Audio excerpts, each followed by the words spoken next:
programme de fidélité est hyper important.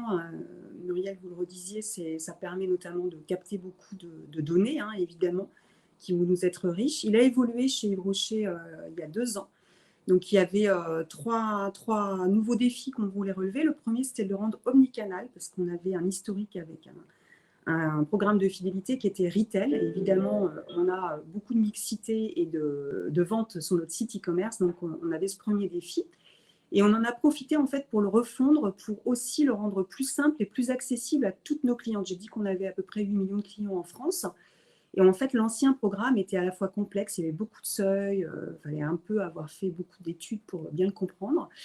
Et puis, il était aussi finalement réservé, même si on le réservait pas aux meilleurs, de fait, comme les premières récompenses demandaient beaucoup d'achats, ça a quand même limité le nombre de possibilités. Enfin, il y avait pas mal de clients qui ne pouvaient pas y avoir accès. Donc, du coup, on a revu ça pour le rendre beaucoup plus accessible et simple.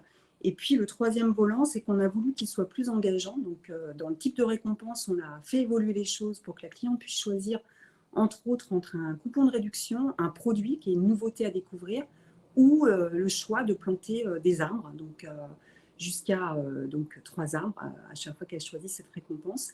Et puis enfin, on a développé un volant qu'on a appelé relationnel. Et là, effectivement, on rejoint ce que vous disiez sur le plan relationnel, émotionnel, puisqu'on va engager le client dans l'expérience en faisant venir certains de nos clients dans des événements qu'on va construire.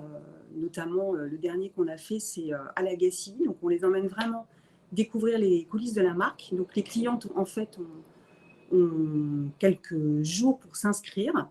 On a un tirage au sort qui s'opère et donc celles qui ont la chance d'être tirées au sort viennent avec les équipes ou moi, enfin quelqu'un de l'équipe, 2 ou 3 personnes de l'équipe les accompagnent et leur font découvrir les coulisses de la marque. Donc ça aussi, c'est un moment très fort. Hein. Donc le dernier qui a eu lieu en juillet, parce qu'on n'a pas pu en faire autant que le programme il a été revu il y a 2 ans, mais bon, il y a eu le Covid, donc on n'en a pas fait autant que ce qu'on aurait voulu. Mais le dernier en juillet a mobilisé beaucoup les équipes et on leur a fait découvrir les 60 hectares de champs bio, les plantes propriétaires Yves Rocher qu'on cultive à la Gacilly, le musée qui retrace un peu toutes les racines de la marque, les usines où on voit comment les produits se créent, le jardin botanique où on parle de la biodiversité.